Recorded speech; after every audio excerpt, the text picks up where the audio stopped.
Hey, everybody. Welcome to Collective SOULversations. I'm Jody, and we have, of course, our magical Leah with us. Hey, Leah, how's it going? Hello, I am better than I was the last time we spoke. Thank you so much. It's been not rough, it's been a bouncy couple of days. Yeah, Yeah, the yeah, energy is very interesting. It's being very, yeah. very interesting. So we'll see if our special guest today is feeling anything in the energy in the astral realm of the energy world. So we're super excited because we have a wonderful, beautiful soul with us on our podcast today. And I'm just so excited to kind of let everybody know about him because he's so beautiful. And it's not on the outside I'm talking about, but just on the inside, he has such a heart of gold. He is a warrior. He is a true kind spirit. And I'm just excited to share him with everybody. And he has so many valuable insights and guidance and support systems and tools that he can share with everybody. And yeah, I'm super excited that he's here today. We have Tex, the 369 champ, in the house. Everybody, welcome, Tex. Thanks for coming to the Yeah, show. yeah. So, Tex, just say hi for a second, and then I want to ask some really specific questions. So, welcome to the show. Hi, Hi, Tech. thank you for having me on. It's an honor, and I'm excited to chat and just talk about things and answer some questions. And no questions off topic except for my social security number. So, I thought you were going to say my social life. No, we might talk about that because we will let everybody know that you are still single, right? For all of the eligible ladies out there, we have a beautiful soul that is available. Put that out there for Sorry me. to feel like I'm like the old crazy aunt or the. So I want our listeners to really get to know you. And I know it's like, Lee and I doing this podcast, we kind of had this vision around it. And my vision was that I wanted, teachers, guides, gurus to be able to come on the programs and share with everybody. But I want our listeners to know where they started, like who they were before they were what they are now. And that's so important of getting to know, you know, I'm I love people's stories. I love like this is who I was and this is what happened and this is who I am because everybody always when they're going through stuff thinks that it's very unique to them, but we share that collective energy and so we have all similar experiences. And so I really feel like through coming out of the closet and being raw and real and honest about everything, we truly do a service because then other people will feel, oh, I'm having that stuff or I've had that stuff. And oh, look at him. Like he's had it and now he's better. Like there's hope, right? So tell us, Tex, who were you before you were the 369 champ? Tell us about that and then kind of what happened with you. before that, I was the fun, outgoing champ, which I still kind of am, but born, raised in Chicago, Greek family, very blessed to have good parents. And I kind of say I'm the same person I was, just less adrenaline, more light filled, seasoned. But from the standpoint of life, it was kind of like the same thing that everyone kind of does is, if you have a family and friends, you go out to eat and, you date. And I was a trainer. I'm still a trainer for 15 years now. And yeah, but it was a good life until I got sick, and I was very, very fortunate to kind of have what I had coming into chronic illness with the support and the family. But yeah, it's funny. I say when people start to get sick and heal, they're gonna shed a lot of skins, and Right. a lot of those skins are adrenaline, right? Like partying or going out or caffeine and pre-workouts, and it's like in a good way, life loses its color a little bit when you start to heal and get away from those things because you grow spiritually. but it's like it's a lot of the old fun that you do kind of miss, and it was just good. Like, I trained clients and motorcycle rides, and we used to go boating as a kid, and So tell us more about that. So how did you become a personal trainer? Like what? So I'm assuming like everybody else, you went to elementary school, you went to high school, and then you had to figure out what you were going to be when you grew up. Is that, and then you became a personal trainer? Is that how it kind of went for you, or? kind of, yeah. So I was like a Bart Simpson growing up. I love that. I never got diagnosed with ADHD. I was very, Good. very, That's probably a good thing. yes. They told my dad that, and my dad was pretty awake, I'd say, compared to most people back in the day. And he said, no, I'm not going to medicate my kid. And my parents owned 3 restaurants. We were middle class. They had a seafood place, pizza place, and like a family diner. So he was managing so many restaurants that I was just like fooling around so much, getting so much trouble. He goes, if you don't shape up, you're going to go to military school. Wow. And I was, I'm in 7th grade now. I'm going to call your bluff. And I'm in the middle of school, just dicking around, and I hear TEX come to the principal's office. TEX, I'm like, oh, okay, what's up now? And my dad's there, and he's like, clean out your locker. You're going to military school. Oh my goodness. He wasn't kidding. No warning, just straight cold turkey. I was like, and packed everything, cried. All my friends were crying. My mom didn't want us to go, but it was the best decision I think he could ever made for us. Really? The best, yeah. I don't regret it. I would do it all over again. Even if my kids are good kids, they might still go. And so what was it? Oh, we had that same question. Go ahead, Leah. So what was it that, like, I find that so interesting. What was it about the military school experience? Was it, I often feel into those kinds of things, and sometimes we need a hard stop. And I know that can be that for kids at that age.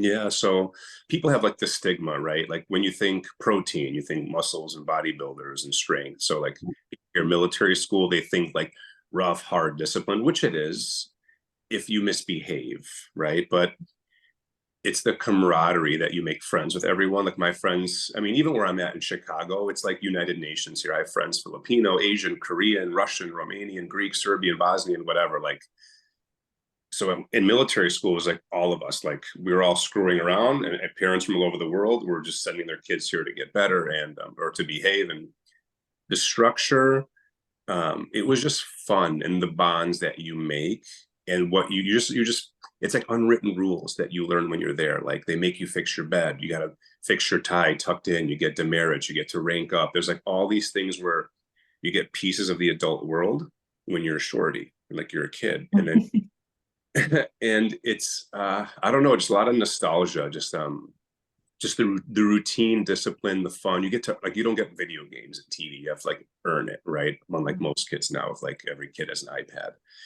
And it's just it brings you really cherish things when you don't have it every day. That's interesting. And now, see, as we pull these pieces together, I understand where you get some of your discipline from, Yeah, right?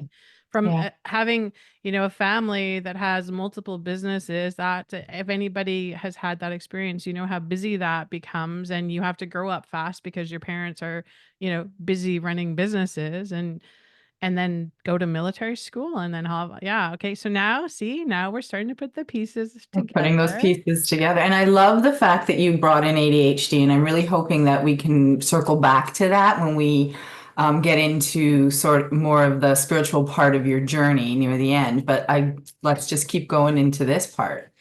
Yeah. So then take us after. So Yeah. military school, and then you survived it, obviously. Didn't run away from it, right? Yeah, it's funny though. A lot of people who I know went to military school, they're not disciplined anymore. Even people who are in the military. So Right. it's interesting because it does build the habits. Like here's what it did, right? I came into a public high school when I went 7th, 8th grade freshman year. It was a high school prep, and I wasn't aware of how public high schools work because you're so programmed to the discipline. Everyone's respectful. You have to raise your hand. Like if you talk out of line, you're in trouble. Like they would put you like in a room for an X amount of hours if you just effed around too much, right? And I come into public high school, people are like talking shit, they're raising their hand, they're being rude. And I felt like I was coming out of like an island, and I went to say, hey, listen, man, Welcome to the jungle. Yeah. I'm like, if you don't raise your hand, I'm gonna kick the shit out of you. And I was the odd man out. Like the teacher's like, Tex, you know, I'm like, this is normal. And then I had to adapt to it all. But and then I became a troublemaker kind of again, and then kind of from there. But high school finished. I did a semester at UNLV for college. Had some family stuff going on, and then I had to come back, and I was going to be at school to be a teacher. And I was about a year or two from graduating, and my buddy's like, "Hey, we're all personal training. It's so much fun. We're our own bosses. We make so much money." And I was, I'm like, all right, teachers make this, trainers make this, but I'm like, training is so much more fun. I was like into fitness already at like 22, 23, and I just stopped school. It pissed my family off, or my mom, and I never looked back, as it went well until I was sick, and it didn't go well. So what happened? Yeah. What So happened? Because that what sounds happened? all great. Yeah. How did it go from, like, it sounds like a storybook dream life. What happened? Well, you get to build your business. So if anyone's going to be a personal trainer, I'm going to give you one of the best tips ever, besides like online marketing. If you're in a big box gym and you're approaching new people, people who see you coming, they know you want to sell them. So I was like, how do I sell training to people who know when, trainers come up here on the treadmill? It's like, hey, I'm Tex. What's your name? I'm Becky. You want to get a free workout in? You sound like a chooch, right? So I was like, how do I, Anthony says, you can't tell a lie, but I'll break the rules. So I would tell people, I was And like, just so we tell people, because not everybody's going to know who Anthony is, right? Anthony is the author of all these medical medium books, and then here's a little bobblehead of the guy. yes. And again, some of our listeners won't see it, but he was showing a bobblehead of Anthony William, who is the medical medium. Yes. I didn't realize the man had bobbleheads at this point. Wow. For me, actually, custom made. Wow. So I would go to people. I'd be like, hey, I'm Tex, what's your name? They go, oh, I'm Becky. I'd be like, hey, Becky, look, my client canceled. I have nothing to do for the hour. I'm bored. I might as well help somebody and give somebody a free workout. Oh, that's good. That's a good shtick. Yeah, let's rock. So right then you diffuse them from the sale subconsciously. They're like, okay, he's a good guy, doesn't care about money. He doesn't want to be bored. He's getting paid, and it's a free workout. And that's how it just rinse and repeat, rinse and repeat. I didn't even have a business card. I went private, and it was good. When, trainers, it's you get to be your own boss. It's fun. But like, now that I'm off adrenaline and I'm not how as vital as I was, because I can't like run a marathon now and like train like a machine. It's like, it takes time. So it's like my heart kind of grew out of it, right? People don't really change in training. They want like the muscle tissue enhancing. They want someone to talk to and vent and just feel good that they worked out. But most people don't, training sounds like what Jody and I do. A little bit. Piece of it, and they think that segment will make up the whole totality. And then, the older you get, I'm like, I'm 28 now, 30, 31, as I'm getting sicker, I'm like, I'm doing everything I can to like, fight my illness. And these people, are complaining about removing wine and bread, basic things out of their day. And they're coming to the gym 3, 4, 5 days a week. But it was fun. And then, and that's it. And chronic illness came a knocking around 26. And then, so how did, when we look back at things, we obviously can recognize it just didn't come out of nowhere. I know sometimes it feels like that, right? When you're getting sick, you're like, oh my God. But if you like follow the breadcrumbs back, right, you go, oh, okay, well, you know what? When I was a child, I had this. And then so what were some of the things of your physical body was like telling you through, well, we can go back to the ADHD thing, right? We know a connection to that. So tell us about that, what you know about that going on in your body. And great catch, Jody. So I'm going to start to put together links that form a chain. And so ADHD as a kid, hyper, my memory was always iffy. And then, when you're in your, high school and 20s, like you're promiscuous, you're fooling around. And it's a little, I mean, it is a health podcast, but like I noticed when I was being intimate with someone, if I was on my back, Right. I couldn't maintain an erection at like 21, 22 years old. I was Right. like, maybe it's gravity. Right. Like my friends, they go, no, no problem. You know, we're all drinking in our way early 20s. It wouldn't work for me. Like to be intimate, it couldn't. And all my friends like, no, I'm fine. I'm like, huh.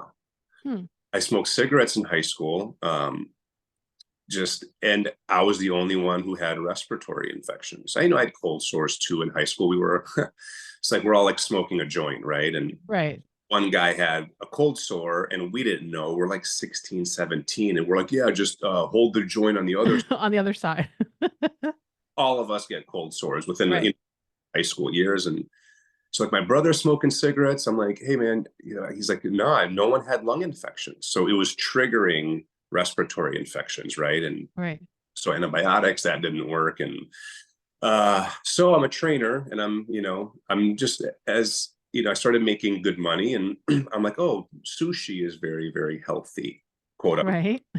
But if you're not familiar with medical medium info, there's vinegar, it's high in mercury, natural flavors and other stuff. But I was eating sushi maybe 2 to 4 days a week at Wow. like $100 to $120 a pop. So I was spending like 400 to $700 a week, roughly on average, on sushi. Wow. And I'm like, hey, calorically, it's clean because it's not a deep dish pizza. I'm like Right. intermittent fasting. I'm a trainer, so it was cool. Like my weight didn't grow. I could eat it all the time, and I have a lot of friends and families. I call this cousin, I call that friend. I went with my girlfriend. I took my mom. It was like I had everyone at my disposal to go eat sushi, Right. and then I started getting rashes, diarrhea, nausea, brain fog, irritability, and the sexual organ was like it felt like everything was just it just wouldn't work. Right. And then you go on your doctor hunts, right? It's like I'm very extreme, so like I didn't wait because I'm in the prime of my life. I'm healthy. I'm like, how am I losing You're my like, what's going on? Yeah. Like this is big.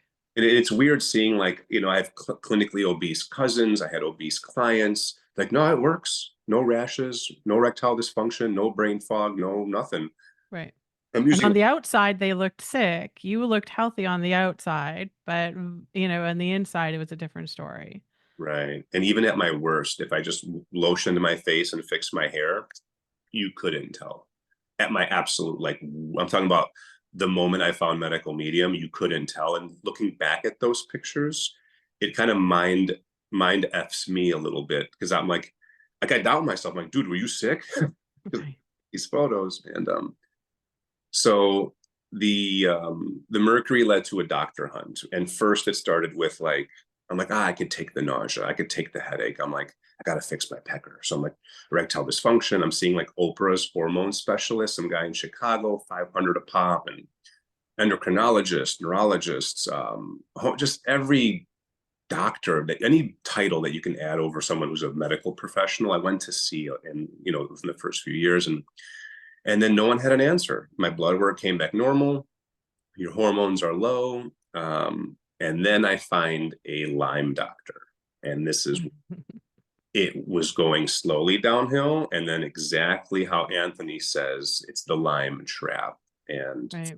for all of And you, it's a big, right? Like, back in the day when I had my acupuncture practice with traditional Chinese medicine, I would get so many patients that would come in that had been given the Lyme disease diagnosis, right? And they were not good, and they would sit there, and they would have a million symptoms. Right. And I don't even, and the scariest thing, and of course, thank God for Anthony William and the teachings on this stuff, because the doctors had no idea really what this was about. Right. They were misdiagnosing it. They were not treating it. It's like, okay, here, well, you have 50 million symptoms, but here, take this antibiotic for a virus. Oh, take, right. Yeah. Yeah. yeah, and it's basically Lyme is a label, and for the listeners who don't know Lyme, when you tell people Lyme disease, they think of a tick and bacteria. Right. That is the biggest lie and the biggest scam. And for those of you who are like think you know about Lyme, when people take antibiotics, the ones who get better, which are rare, they are so rare, those are just the less sick. So let's just say you have two identical people. They have the same poisons, pathogens, constitution. They're just God clone them, right? But Right. one person is like a fitness trainer eating relatively healthy, and other one's like eating McDonald's, for example. But they both have the same level of Lyme. They'll both take antibiotics, hypothetically. The person who will hypothetically get better, quote unquote, is the person who was on the shittier diet, who cleaned up their diet, right? And they were not sick, so they get this bump of doing other things, adrenaline, caffeine, intermittent fasting, giving up fried foods, booze, cigarettes. But whereas the hypothetical personal trainer with his cleaner diet, no smoking, drinking, processed foods, takes antibiotics, he's already ahead of that person. And most people who take antibiotics get sicker and are swept over under the rug. And Right.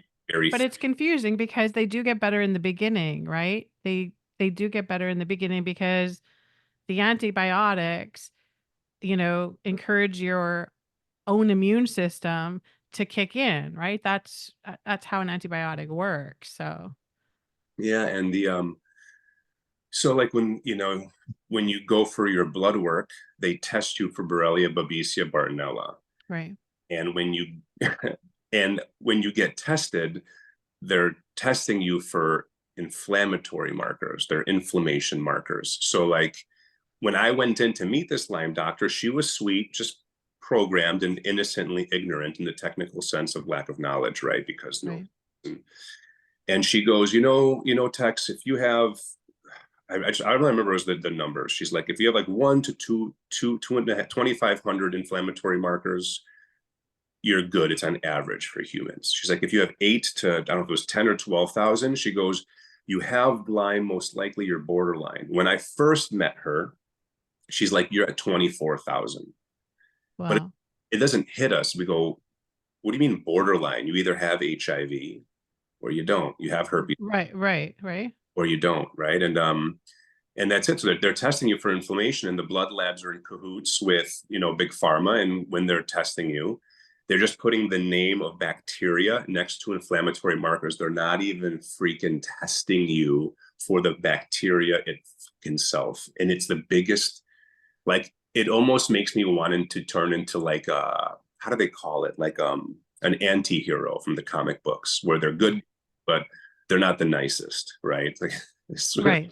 Spider-Man will tie you up, let the police come. Anti-heroes will just throw you into the sun. So that's how passionate I am on everyone. There's a ruling. So yeah, I meet her and she's like, you have Lyme, 100,000%. And I was like, oh my God, I have a diagnosis, I have a label. She goes, you have 3 options.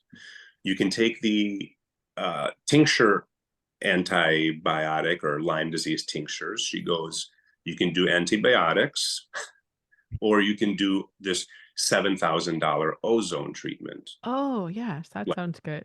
Yeah.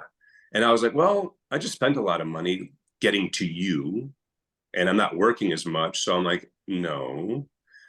I'm like, how much is the herbal stuff? And it was a lot, not compared to what I have to pay now for supplement, right?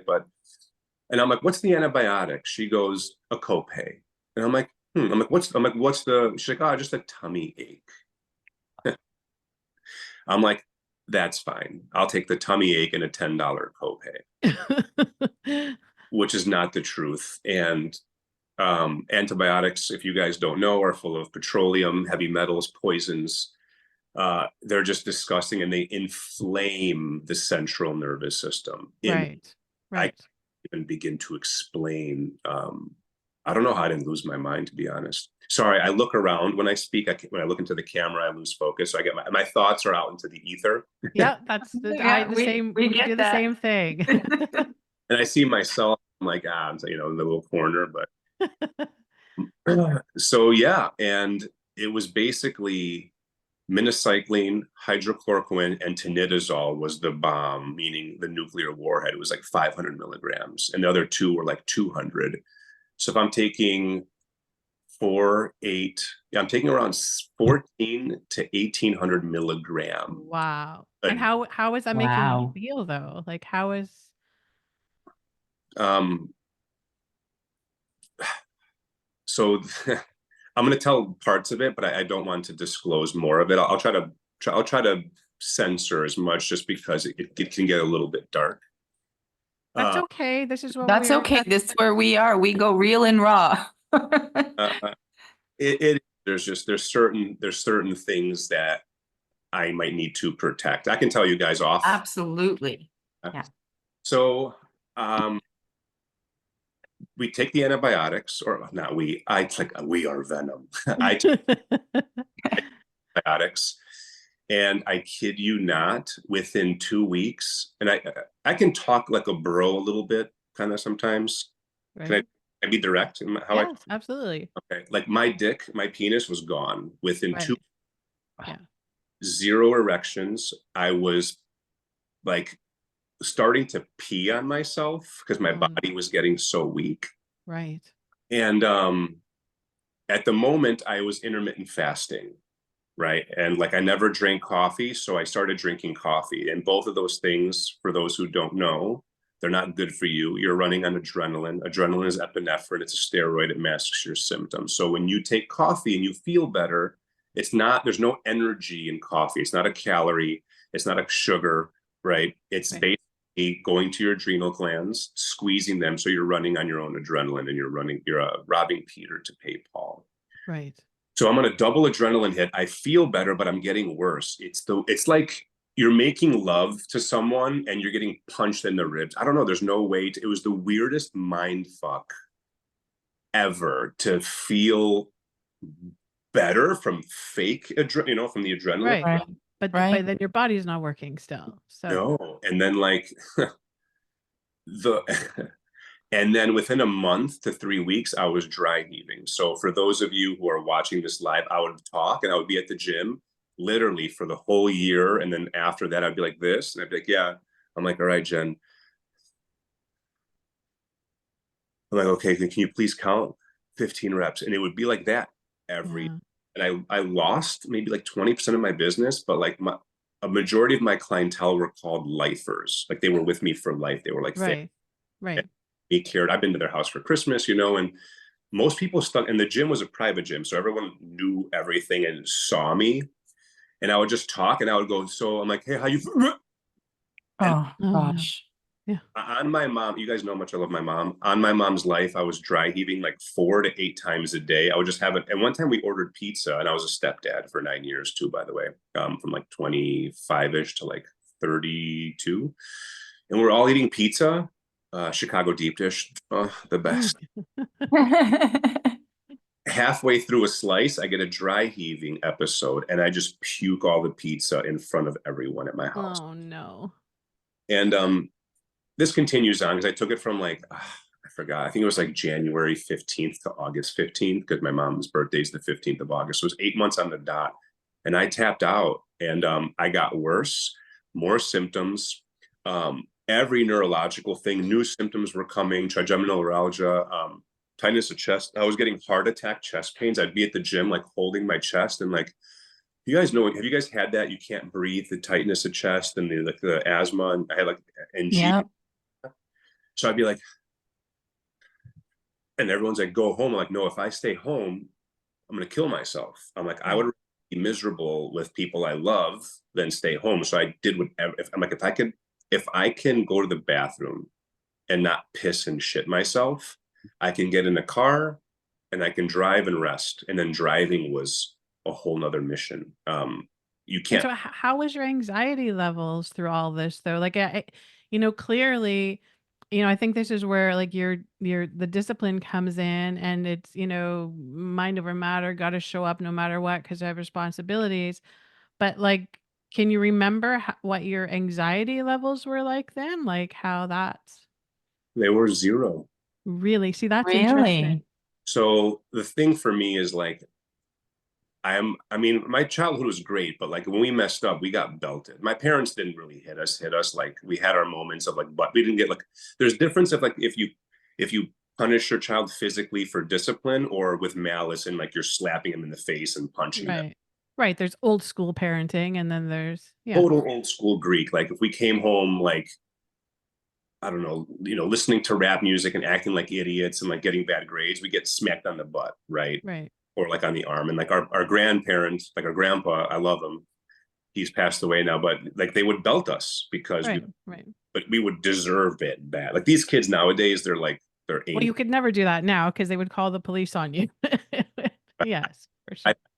It was a point to where we were getting belted that we would laugh and like we would catch a lick and we wouldn't cry. You know what I mean? Like it was a different generation. And so I'm just meaning like I was exposed to so much that like my illness, I didn't have anxiety or depression from the standpoint of like clinically medals and trauma, right? So your tolerance levels were pretty, your ability to like not emotionally react. It's almost like you'd been trained. You don't have an emotional Not to have emotional reactions. Right. Yeah. Which is so helpful when you're trying to heal something, right? Because that just adds to the anxiety. I mean, I know you weren't feeling that at the time, Tex, but I found, and I think a lot of our listeners will find that if you're not allowing your emotions to come out, that just adds to the anxiety somewhere along the way, right? Oh, 100%. And the thing is, like, my emotions came out, anger, rage, like masculine, primitive. And like, it's like I knew deep inside there was nothing wrong with I think that's why God put me toward Lyme, not towards autoimmune, because I would have been like my body. No one in my family, like we're Greek, we don't get autoimmune, right? I think Lyme for me to really see the trap. And I was like, okay, I'm like, Dad, how do you feel? You good? He's like, I'm great. I'm like, does your pecker work? Because I was 24 years old, 25. I'm like, that's what's important. I'm like, oh no, my libido, and testosterone in the gym. And he's like, no, man. He's like, the wind blows. I'm good. I'm like, son of a bitch. Ask my uncles. All of them are like 60, 70. They go, no, we're good. I'm like, really, Theo? They go, yeah. I'm like, so I go, okay, it's not me. It's not God. I didn't blame God yet, but it's not God's fault. I'm like, okay, it's this bacteria and it's these treatments. And I knew deep inside my soul that it was the fucking treatments and that it was whatever I was dealing with. It wasn't me. I knew deep down that like whatever it was, I was good and I can get back no matter how hard. As it was getting worse, I was like, can I reverse the damage was my question to God and myself. And so I'm getting worse and worse. Oh, Jody, perfect, because you're an acupuncturist. Cupping, right? Yes. Yeah. My liver was so bad. And I'm gonna actually make a post with one of my good friends. His name's Daniel. He's an acupuncturist here in Chicago.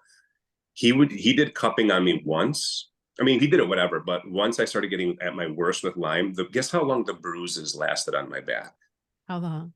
Take a guess. Tell the listeners how long should they last? How long should they last? Yeah, that's a good question. How long would because I wouldn't have a clue. How long should cupping bruises last? Well, in a healthy healing body, there shouldn't be a lot of bruising if it's done properly and you're doing it on a body that can handle it. Cupping is it's very intense. And so, there's only certain energies of bodies that can really, that should be cupped. But for sake of this, less than a week, I would say it should be, yes. Take a guess how long they lasted. Oh, gosh. Yes. A couple of months. Joe? Sure. 3 months. Let's say 3 months. Over a year. Wow. Oh my gosh. Yeah. Wow.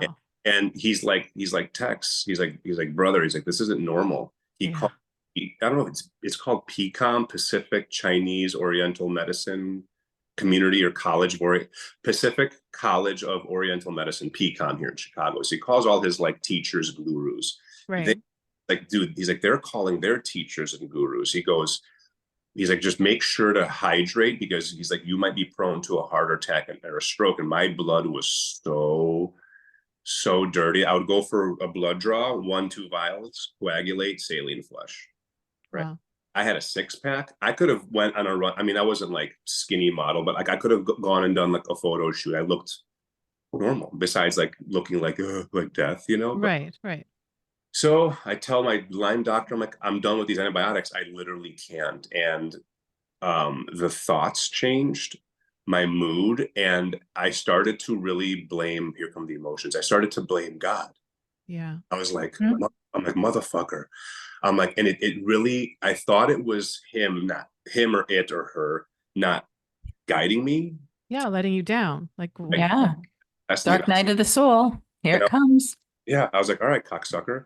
I'm like, you want David versus Goliath? And it literally, it's hard because people are so sick and they have traumas and they're either not, I'm an extrovert, I'm a, shining light, whatever you call it, but like I'm not soft in general.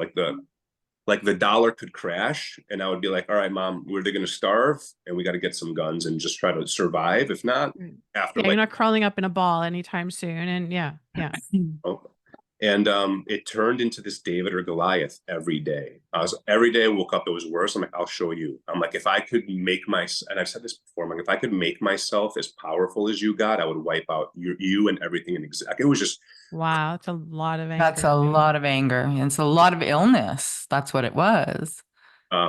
like the like certain things were like if my mom misplaced the shoes, the thoughts weren't pleasant, right? I had a step kid. If my kid irritated me, the thoughts weren't pleasant. I'm just going to talk general. Like there's so much mercury involved, and it was very, and it was one of the hardest things to hide physically because I knew that if I crossed that line, it would be scary and addicting to turn from hero to villain. Right. And the more pain, it was just like it's just everything physically, mentally, emotionally, and then just more caffeine, more symptoms, and then I was like, okay, I'll try your herbs. I tried the herbs; they were in alcohol. It's called like a spiraloid compound. I still have a couple of the bottles. I'm going to talk shit about it on a post one day. Alcohol, more nauseous, even more sick. Taking chlorella, instantly headache, more nauseous. So I'm adding all these things like at the tail end of my antibiotics, and like I was on I don't even know how. Like I almost crashed my motorcycle 100 times. I'm like, you're not going to take this from me. This is my motorcycle. I love riding, and like I've used so much of my own adrenaline and willpower just to maintain the one thing I really, really love is riding bikes, motorcycles. Right. That and you're talking about 90-degree heat during that time. And if someone wouldn't creep up enough, I have a very loud voice. I would scream at them through my helmet Right. and they would hear me through their windows up. Wow. I was like, move the fuck up. Like, I'm like, pay attention. And like, no one would like, because I was 6'1", 210 pounds. I was a big dude in a tank top. I'm yelling at you on a crotch rocket, right? Right. Right. So Tex, can I ask a question? Because I'm just because I don't have the same background that you guys do. Can you make the connection between the mercury and the antibiotics and what was happening in your body and the connection to what was happening to your mood? Can you kind of go through and explain that for us? 100%. For those who are not new to medical medium information, everything you know is theoretical, bullshit, and trendy. And you're about to get a truth bomb right here. So not you, but to your listeners, right? Yes. Because Yes. everyone's got their, their belief system. So there's mercury, heavy metals, and petroleum in all antibiotics. Everything that you breathe, consume, absorb into your skin just in life has to go through your liver. Your liver protects you, has to filter it. Okay. So the more mercury that goes into your body, hypothetically or literally, the worse you're going to feel mentally, physically, emotionally, spiritually. There are two forms of metals, for example. There are heavy metals, industrialized, and there are trace minerals. Trace minerals connect you to God, right? Zinc, it's in your food, things like this. Industrialized metals like mercury, aluminum, industrialized copper, the Industrial Revolution, those connect you to darkness. They make you sicker. They disconnect you from God. They remove a lot of light. And Anthony said in his books, because this blew my mind, I was like, no way. He's like, all mass murderers, serial killers had an extremely high amount of mercury. Wow. That's interesting, isn't it? Yeah. Mm-hmm. When you look up schizophrenia, it's heavy metals in the brain. So like I made a post on this on my page. It's called Heavy Metals, Darkness, Demons, and Your Thoughts. And I brought on he was an investigator. I think he was like a therapist, a cop, but he went into schizophrenia. And he went deep, and he ended up, he's like, it's not their own body, it's not autoimmune. He goes, there's a connection here with darkness, evil. And he goes, it made people want to hurt themselves, told these voices in schizophrenics, told them they were worthless, to kill themselves, to kill other people, that God is not real. And he's like, when they found God, he's like, the voices subsided a little. Oh, yeah. And it disconnected the shit out of me from God and the light. And like my girlfriend at the time, I was dating a nurse, and she's a nurse at a psych ward. Well, that was handy timing, wasn't it? The irony is she didn't understand what I was going through. Like it was just like, I don't know if it was an awareness or programming. She was there for me, like she was sweet, but she just didn't get it. Like I was like, babe, I'm like, I understand. I can see why these people have mental illness. Like, Right. she's But like, more validation for you as to how broken that system is, right? And how they Yeah. don't know anything about anything really. yeah. And then they're pumping them with more meds. And, Right. she's one girl tried to escape the psych ward by putting her period blood on her neck and wrists, that she killed herself. So they would try to open her door, and she would run and escape, like crazy Wow. stuff. Yeah. Right? And yeah. And then my dad's But hard for you because there you are looking for somebody to support you, right? Somebody, and yeah, and she obviously doesn't have the capability to understand you. And yeah, coming from her training would be like, well, you just need some more medicine. right. Yeah. And I think sometimes though, Tex, and I'm just getting this from spirit right now, is that it's especially on my journey that if you don't have the person, it's because you're supposed to be turning to God. And over again, when you don't have the support that you need, I've found in my life that it's because at that moment you are supposed to be turning to God. So I love that you're bringing that in, because it's a big part of my belief system as well. Right. And even the whole idea of dark energies and the demonology behind it. And I know you're bringing some truth bombs out that not everybody wants to hear, but I appreciate your candor. So continue, please. It almost makes me wonder. It's like, theoretically, I'm like, do these heavy metals and darkness, like, are there like reptilians or grays, like punching in like their work clock to get in their cubicle to like fuck with us by some technology that connects us through metals, like some highly technological, or is it actual 100% like the ethereal spiritual realm? It's like Anthony hasn't really touched on this. And I'm like, man, I think it's probably a blend of it all, Yeah. right? Like if you feel into it, it probably Spirit's always saying to me, anything is possible, right? I'm Yeah. like, and really did pull me away from God's week. Me and my dad's like, he's like, I'm like, I tried this, I went vegan, intermittent fasting, keto, so many supplements, ozone enemas. Oh, the ozone. I was there too. And I mean, qigong. I was doing tai chi. So my dad's like, "You want to go to China?" I'm like, I have no money. He's like, "I'll pay. Let's just go. Let's go talk to some like authentic, Chinese medicine guys." Right. I'm like, whatever. I almost threw up on the plane there and back because the pressure changed. Right. And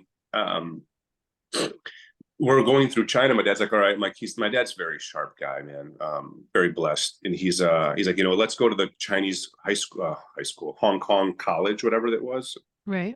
And he's like, let's go to their medical area and ask them if they know any leads for any good, Chinese medicine doctors. And basically they're like, just go in this region. They're all pretty old school and authentic. Right. We go, same shit. Check my pulse, check my tongue. You have your spleen is weak, dampness, liver heat. I'm like, Right. They're like, both of them said, we can't help you. We don't know. They're like, just try to curb your inflammation. You're basically a lost cause. They didn't. Oh my goodness. They were very nice, but my dad's friend came with. He's a Chinese guy, and he translates. He's like, dude, they got nothing for you. He's like, just curb your inflammation. They gave me some herbs to take. I don't know what they were, and it made the farts were so bad, like so bad. I was making teas that I had to stop taking it because it was like, I could eat a deep dish pizza with like three cheeses, 3 sausages, and my farts would smell much better than whatever those herbs were doing.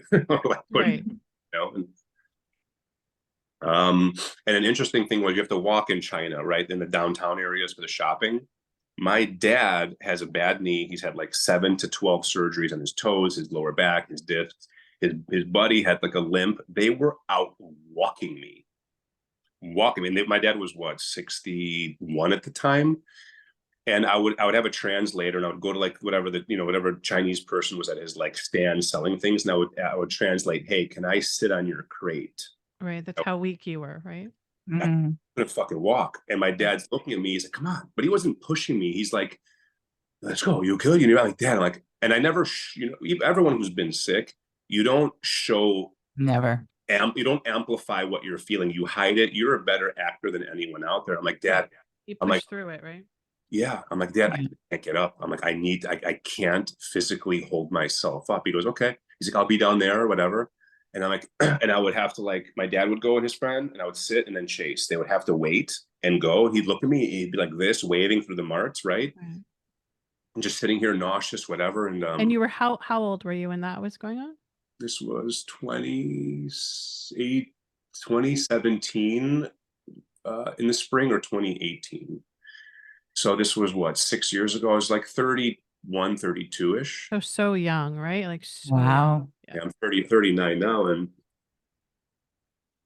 we come back and it's just another year of suffering. Contemplating meeting the maker, if you know what I mean. Okay. Yep. Right.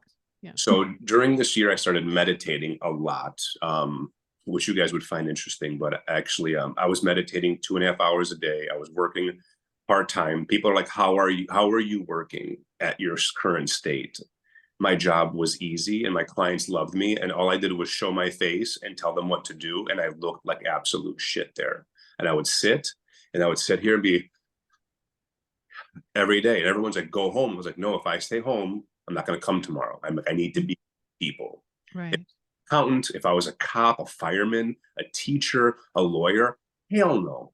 There's no way I could have worked. My job loved me too in my circumstance. So I lost my track of thought where I was going with this.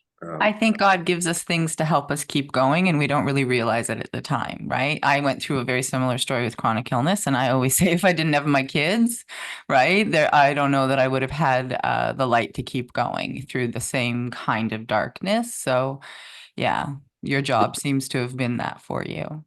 And you know what, Leah, that's actually a good point, because my mom was quote unquote my kid. I was like, I can't give her more burden. She's, in her 60s. I don't want her to, she's like, I'll go do this. I'm like, no, I didn't want her to like hurt herself or hurt her back or whatever. And if it wasn't for my mom, it was like anyone else, it would have just been easy. But another year of trying things and meditating, and you fall into Dispenza stuff, you fall into like other YouTube things. There's this one thing where like the CIA tapes where that they do certain meditations, just like all this kind of stuff, right? And I was like, you know what, You're seeking, right? You're seeking through everything. Yeah. And I'll never forget, it got to the point where actually my mind went absolutely quiet. And my ex-girlfriend is completely brainwashed. Sorry, but with Abraham Hicks, like someone could die in front of you and like my reality is not going to be affected because you're in shambles. Like that's right. Spiritual the rainbows and unicorns Yeah. disease. Yeah, it does come on people. Yeah. Like this new age pseudo spiritual, like Western American, like interpretation. Yeah, but you're on caffeine and putting ayahuasca in your ass, whatever. You can part of the I hate that part of the spiritual community. But so anyway, she buys me an Abraham Hicks book, right? I used to listen to Abraham Hicks because there's some basics, right? Focus on what's good and intention, great. Like the fundamentals, fantastic. So she buys me this book. I didn't read it. I'm in my car doing because I couldn't meditate in the house. I had to like sit in the car. And long story short, I get to a place where I start to feel buzz. This is after like 9 months and like 3 hours a day, TEX stream, serious meditating. And I start feeling buzzing on the side of my head. And my head starts moving like in an air, like I'm flowing through an airplane. It was the weirdest sensation. And it happened for like 20 minutes. And I'm like, that was so weird because that was not me. Right. I was at my cousin's happened. I come home. I'm like, wow, that was so weird. I came from my cousin's house because he was with a client. He was like a trainer too. And I come home, like somebody's like, open that book to Abraham Hicks. I open the book read like 5 to 7 pages in, she had the same exact story. Right. Buzzing, head flow. Esther Hicks. Yeah. Yeah. Mhm. Yeah. And she's like, my nose was spelling words. Right. I almost shit my pants. I'm like, holy cow, that was someone or something. I fly into my car. It took me like almost an hour to get back to, because I was so excited. Right. Yeah. Right. Yeah. So it took me a while to calm my mind, and it happens again. And this is probably one of my biggest failures I'll ever admit that I regret in my life. So I get to this point, my sides of my head buzzing, and my nose starts going like this. And I go, like, who is this? Right. And my nose goes into a P-E-T-E-R, Peter. And I'm like, let me fuck with you. I'm like, Pete, Peter. And every time I said Peter with an R, my Right. buzz. Mhm. This at least 50 times because I thought I was losing my mind, right? Right. Pete, no buzz, Peter buzz.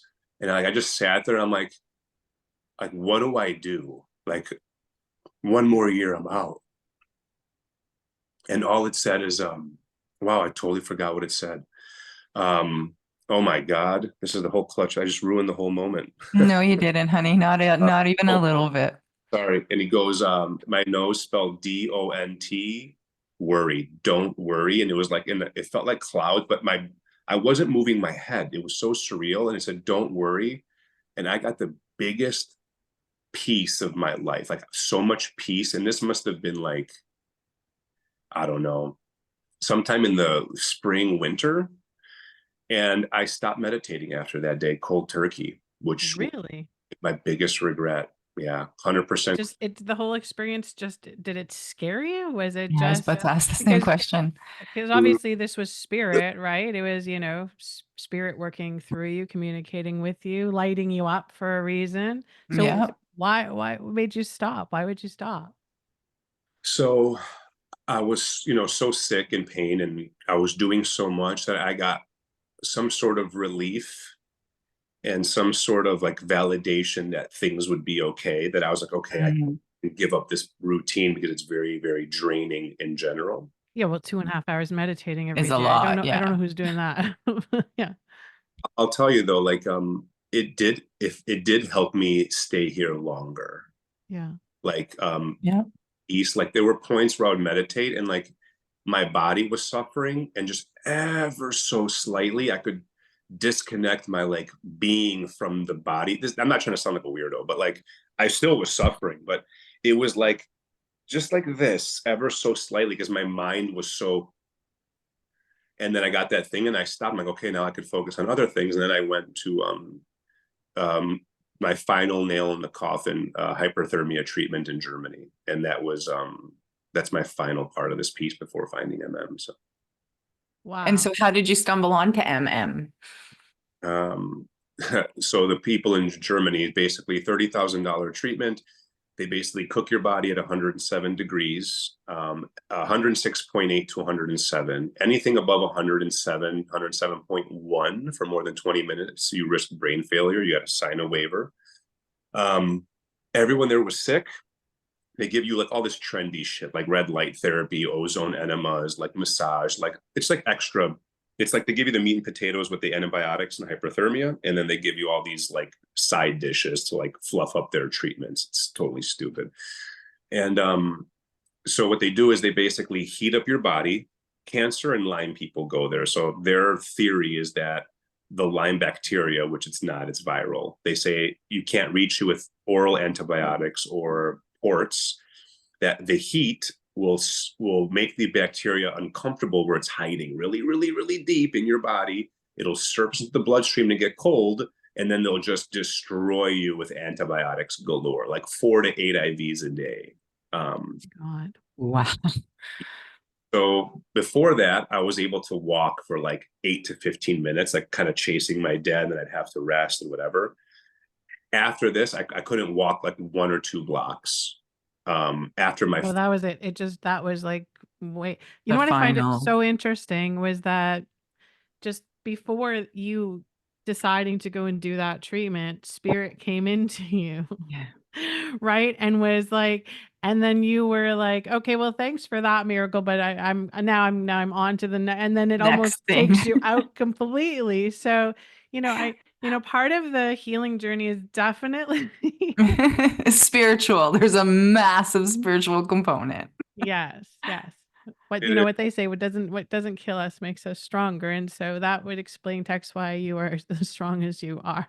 Yeah. Which is why you had to have that training in the beginning, right? When you were growing up, because your soul had that perspective because it knew you were gonna be going through, right? So you had to have that early training to go through what you're going through. And best believe Peter got yelled at throughout that year too. This Peter guy, I'm curious, did you ever look Ever into that? asked? Like, did you look up Saint Peter? Did you ever look into any of that? Or did you just like, that's just too woo-woo, too strange, I don't want to be a weirdo, back to being normal? I did kind of briefly, but then I was like, maybe it's Peter with, Jesus in the Bible, but I'll actually do that after this call for sure. And then, after the first hyperthermia, like everyone's like, the next day, like everyone's like, we're gonna go for a walk around the town. And Bad Aibling, Germany was a beautiful, cute little town, adorable, like small. Everyone was like homey, like lock your doors. It looked like a video game. Right. And I was like, I can't. Like they would go for walks to other restaurants, like 5-10 blocks, half a mile. And a woman I was dating at the time, she flew with me, and I would walk a block, and then I would have to I would either sit on the floor or a windowsill straight up, and it was that Wow. life for the next 9 months, up 10 months until meeting or finding medical medium. And anyways, another hyperthermia treatment ruined me before I come home, and we're all like in a group chat with a couple of the people there, and people at the clinic, gallbladder remove, spine, surgery, like they can't work out and overweight and whatever. And they were in better condition than me. And I looked like you could put me like in a not a fitness competition, but like I could go play a sport. Right. Right. Right. Right. And it was such a mind screw. And then a couple months later, I'm like, how you guys doing? How you feeling? They go, oh my God, we feel like 80-90% better. I'm like, what are you guys doing? Right. They were doing. Really? Really? There we go. And I come back from this treatment end of January. So let's say February. I messaged them like April, May. Like, we're doing medical medium. I go, what is that? Right. They go, it's really, lowering your fats, fruits, vegetables, leafy greens, a lot of juices. I was like, that sounds stupid. You guys were like eating McDonald's. Some of them, it's the whole you're eating better approach. I'm like, I eat clean. I'm the trainer. I know. Already doing all that. Yeah. Dismissed it. Right. Summertime comes, like, July, August. I go, hi. They're like, holy cow, I'm able to go back to work and function a little bit. I can go on, miles and miles of walks. I'm like still medical medium. I said, all right, cool. I'll go buy the book. Looked at him, read his bio. Here's a spirit. I'm like, fuck this guy. I was waiting for that part. I was waiting for you to just totally dismiss it. Yeah. I read up. I'm like, this is like ridiculous, right? Is that part of the medical medium journey? Let me just ask. I know it wasn't for Jody because Jody comes in, like as this really spirit connected being, but is that typical text for a lot of people that stumble onto medical medium? They're just like, what the heck is like, this is ridiculous, and close it. So that's the interesting thing, is that I believed in Abraham Hicks's gift or talent. I believe the spiritual world, meditating and other things. Like, I was 100% open, whereas most people would be closed, like people of religion or atheist. Like, some people, like, my friends and family, like, yeah, whatever, right? But for me, it was just like just the whole medical info and trying. I thought I really knew food because I was like the Right. And Right. It's your programming, right? It's all of us. We all have that medical programming. Even if you're not in the medical field, it's at you in every way that you get through life. So you're fighting with that. Yeah, and Leah, you're spot on. And a couple months past, this is like end of November. I'm like, every day I'm begging for a sign. I'm like, whatever. And maybe the it was an algorithm thing, but I'm with my girlfriend in bed at the time, and he comes up on my YouTube feed, because I was like, why I still watch YouTube? And I'm like, you know what? Let me just open the book. And it was his first book, the original medical medium book. And I open it on the page about mercury with fish oil. And Wow. that's how my journey started to into illness, right? They got me checking, and I'm like, and I'm into like synchronicities and divine timing and like all the, Yeah. the intention, right? And I'm like, son of a bitch. I'm like, is there a Lyme chapter? I go to the Lyme chapter because that was the second big chunk of my journey, the main part of my journey. And I was like, motherfucker, like when Dad got, he's like looking through the hole in his arm. I'm like, what? It's a dichotomy. It's black, white, up, down. I'm like, it's viruses and metals. I'm like, it's not bad. I read that book. My brain fog must have just gone from the adrenaline alone from reading that book. Right. Yeah. So I was like, wow, I read Cleanse to Heal in like 3 days because the pandemic hit, right? This was like December 6th. I started Medical Medium 2019. And the pandemic hit. And I just, that night I found out the truth about Lyme. I had a dream. I was in a mechanic shop and I got attacked by 6 pit bulls. And I'm like, I could easily discern this. Pit bulls and dogs are the most loyal. So I'm being betrayed by an industry, and I'm in a mechanic shop and I have to put my body back together. And that was the best dream I've ever had in my life. And I was like, shit. And then here we are. That's pretty What an cool. incredible journey. What I'm hearing is the multiple God knocks that I call them along the way, right? And you were just like, no, thank you. I'm not ready. I'm not ready. And that's the purpose in the dark night of the soul, and however long it takes you to kind of drag yourself through it. I do have a couple of questions, and just so many things were coming through as we were talking. The first thing that I was thinking about was your family, right? And I was thinking about particularly your mom and all of the suffering that they go through when they watch their children go through chronic illness. And I think it's something that people forget a lot about. So how did that affect her? Because Spirit kept bringing that energy into me and like bringing me and your mom a little bit. How did it affect her? And where is she now? Does she do it with you? Because I subjugate her, so she has no choice. But we definitely have to have TEX. We have to have you back on, because Leah obviously hasn't seen enough of your stuff, because we've gotten to know, our followers that follow TEX. We've gotten to know your mom a bit, right? Which is great that I don't know you, because I can ask questions that other people lovingly want to calls know. her little dude, and she's, I look forward to watching the videos that she's on there, because I love her energy too, for sure. But yeah, so answer for Leah, and then just as a side note, we'll have to come back, because we could sit here and talk all day for sure. Okay, that's okay. So my mom, she'll do medical medium halfway, like make her lemon, celery, like a melon or smoothie, and then a fat-free lunch. But my mom, she couldn't really see it in me, like unless I was really venting, crying, expressing myself, dry heaving, she would worry. But then you look so good and compared. Right, that's the thing with you, is that you have this like really healthy appearance on the outside, right? Which makes it even worse, because I was there like back in the day when I started getting really sick, which was back in 2010. I was showing up at all these doctors and they were like, but you look good, your color's good, your face is good. Yeah, but I'm not good. I think a part is that some personalities, because if you're an extrovert or an introvert, depending on your humor or what you've been through, can shine through your illness, right? Especially if you're a louder person like myself. Like it was really hard to tell. But yeah. Do you think it was hard for you to be vulnerable too, though? Do you think that, because for me going through it, it was really hard for me to be vulnerable and to let anybody know, like, no, I really am this sick, like, and I've hid it for this long. It was that was a real opening for me to understand that there's a big part of me that has to shift mentally, emotionally, spiritually in how I treat myself and how I like allow myself to be. I couldn't be vulnerable, but my sickness had forced me to be. Yeah, that's part of it, is being vulnerable. admitting it. And then I don't know if it's like shame, but it's, for me, it was a lot of how I looked. People couldn't pin the tail on the donkey. So like, Right. even if I would express myself, whatever, because you can't get through the visual. Right.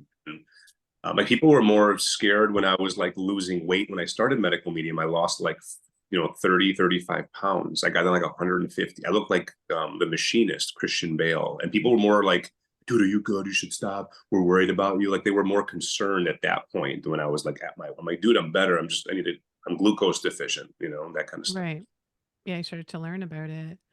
So because obviously we could sit here and talk to you all day long, but Yeah, I have a whole list of questions, so we definitely have to have him back. we will for sure. And I want to just because Leah's got all those questions, but for whatever reason, I just keep on going back to the being stuck on the whole Peter spirit, Mm, that stuff. And I just quickly while we were on here, just Googled a little bit about it. But you have to feel into this, my friend, because there's something there. Like seriously, he's got the whole St. Peter's got the whole Greek background. yeah. So right. He was one of the disciples. He was one of the, yeah, you need to feel into that. That's very Yeah. interesting. And I had no idea that you're relatively like, as we talk about time. So if you started medical medium in 2019, you're relatively new in it, right? It's not like one of the stories where, I've been on it for 12 years and I had to, no, you've made it work. It's working. You've shown that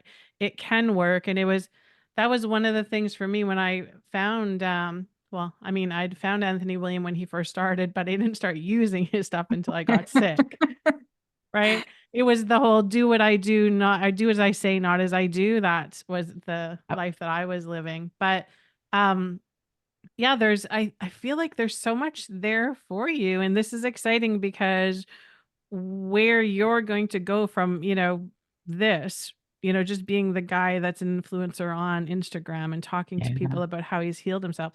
I feel like there's like massive things coming up for you. So that's very cool. I And also think there's a connection here with medical medium and men. I think it's an entryway that they really can get it's almost like they get their rational brain can meet their spiritual self, and there's an entry point for men that is they can hold on to with a diet like this that makes sense the way Anthony Williams presents it. I've noticed a lot of guys are really open to hearing about this more so than other ways of entry into the spiritual world. How do you feel about that, Tex?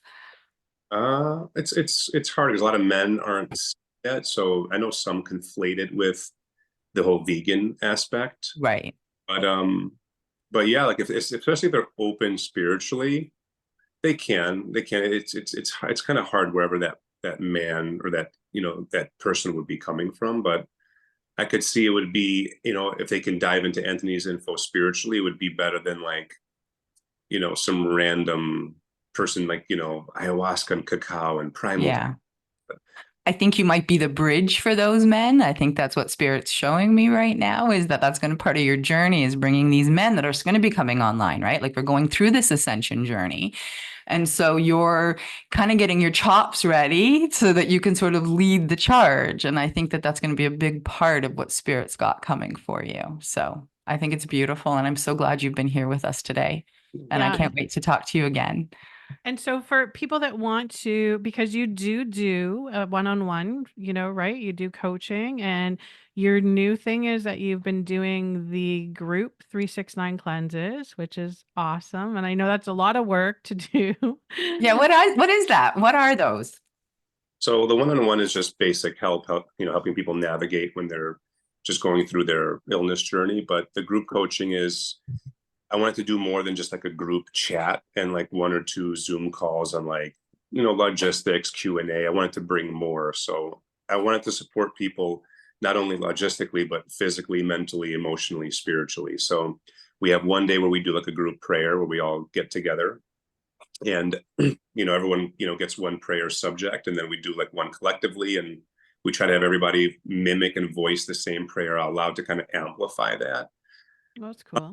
And the other day we go through if the person's able to, like if they're not in shambles or neurological and they can move a little bit, we do a very, very light blend of like some yoga, mobility, things that I did very gently that weren't adrenal and just very subtle, and everyone loved it and felt fine after. And one of the other calls is we go through like an emotional tool for like, it's like a meditation, future envisioning. I thought people were going to be kind of on the fence, but everyone loved it. And it was incorporated some medical medium stuff as well. So, and then 2 extra calls on Q&A and some tips. And we meet 5 times and we kind of cover all aspects and keep everyone, going through the cleanse. So it's very nice. People who've done other cleanses said, let's say, we're like on a group of 20 that like only a handful actually finished their 3-6-9s. Whatever.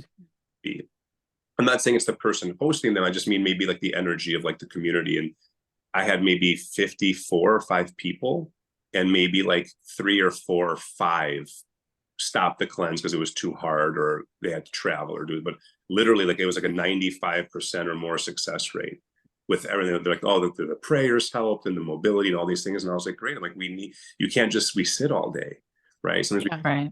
Well, that's awesome that so you're blending the medical medium, so Anthony's teachings and the protocols and all of that, but you're igniting it with your own, right, sense Yeah. of purpose and your own visioning, and that's wonderful. And I can tell you, when I did my first 3-6-9 advanced cleanse, which was I did the first time I ever did it was the advanced. I didn't because I was all in. I could have used that support because it's rough. It's hard, right? You're going from a place of being really, really sick. You're, like same story, seeking all the miracles, looking for everything. And then you jump into this and everything I can hear that you're talking about the prayers, a little bit of a movement, it's like Anthony says all the time. It's like every little thing you do counts, right? That's really important to know. And it sounds like you are giving everybody that support in the group. So that's awesome. So we are going to definitely share, you'll see Texas stuff on our pages, on our YouTube, on Spotify, on Apple Podcasts, on our Instagram stuff. And then we'll have Texas links in there so you can reach out to them. And hopefully, will you be doing more of these cleanses? Will you be doing some more of that in the future? Yeah, I'll try. I want to try to get 2 going a month just because it takes a lot of time to set up. Yeah. But Yeah. yeah. That's That's wonderful. awesome. Well, we'll That's make sure that awesome. we get all of that information out for our listeners. I know that the medical medium stuff that we've gotten out I've gotten a lot of feedback around that. And so I know this will just kind of ignite a lot of our listeners who are already interested. I know I have a ton of questions because I do dance around it. But I think both you and Jody and just the glow on the screen is enough for me to say maybe I should stop dancing It's and the get to celery work. juice. I tell everybody it's the Yeah. celery juice. Anyways, Really, thank you so it's the much, 50 Tex. million things that you do, right? We know this. Thank you so much, Tex. This was wonderful.